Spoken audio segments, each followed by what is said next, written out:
Nama saya Donatus. Yang ingin saya tanyakan, Pak War, yang tadi dijelaskan adalah pengalaman mistis. Pengalaman mistis itu selalu berhubungan dengan sesuatu yang magic, sesuatu yang gaib, sesuatu kekuatan di luar kekuatan normal manusia sendiri. Nah, apakah mistis itu sendiri hanya dikategorikan pada hal-hal itu saja, atau ada sesuatu level yang lain? Itu saja. Makasih. Kalau di Jawa ada konsep yang populer sekali.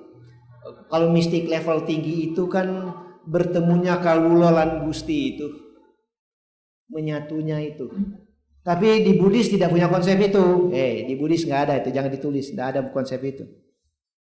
Karena Gusti lan kawula nggak mungkin bernyatu. Itu bukan konsep Buddhis. Karena mencapai parinibbana itu bukan bersatunya siapa-siapa. Karena mencapai nibbana itu adalah total pengertian anatta terwujud. Nah, siapa yang bertemu di situ? Nggak ada. Kawula lan Gusti tidak ketemu di situ, tidak ada.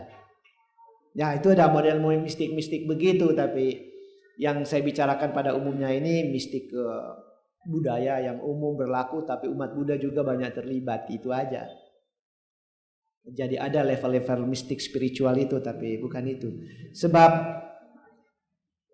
sebenarnya kalau berbicara mistik itu, nah ini level bawah itu memang semua macam magic. Segala sesuatu itu tidak masuk akal. Tapi sesungguhnya di alam semesta ini tidak ada yang dibilang mistik dalam level atas. Nggak ada. Karena prosedur itu akan kita tahu semua. Ya sebab itu tadi cerita, kenapa orang itu kena guna-guna. Itu permainan makhluk lain.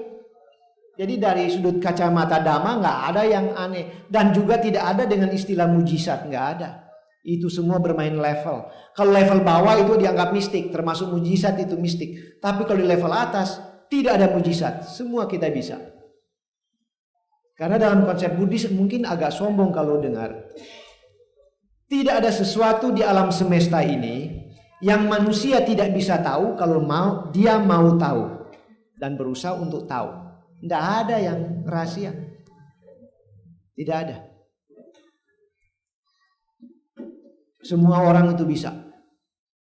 Karena dalam konteks agama Buddha ya, tidak ada yang rahasia di alam semesta ini. Karena Sang Buddha adalah manusia yang mencapai kebuddhaan itu, dia tahu segala-galanya.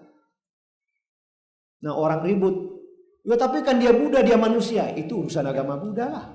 Agama lain urusan agama lain. Kita tidak mau campur kok, tidak mau ribut.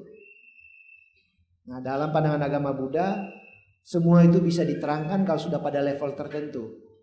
Dalam artian, kalau sudah punya abinya yang saya bicarakan tadi, tidak ada lagi yang dibilang rahasia. Sudah tidak ada.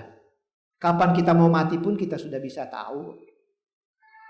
Dan mau mati kemanapun, kita sekarang ini sudah boleh cek kapling kita nanti kalau di surga di mana. Toh kalau bicara surga yang ada 6 tingkat itu dan neraka yang di bawah, itu semua sementara, tidak kekal adanya. Nah itulah beda konsep agama. Sebab itu di dalam bicara multikultural saya suka singgung ini. Banyak orang berkelahi agama gara-gara konsepnya beda.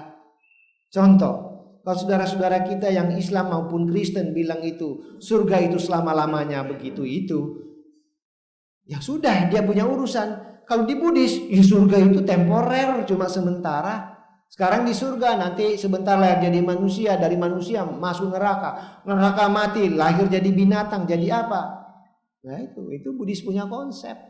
Nah celakanya orang berkelahi agama, bicara surga mau definisi surga sama, disitulah perkelahian terjadi.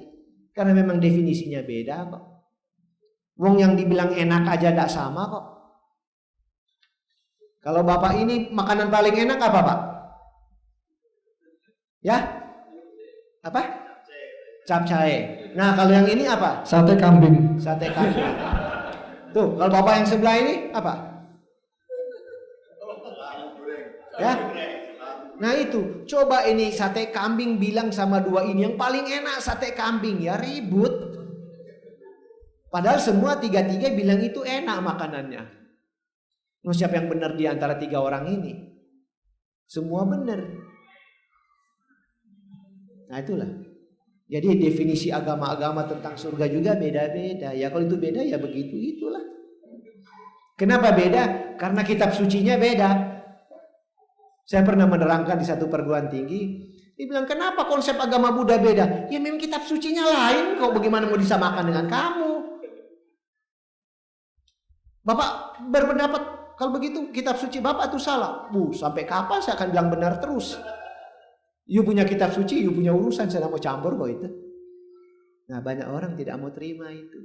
Karena dia berpedoman pada konsep agamanya ribut. Kakak beradik aja kalau sudah beda agama ribut, apalagi orang lain.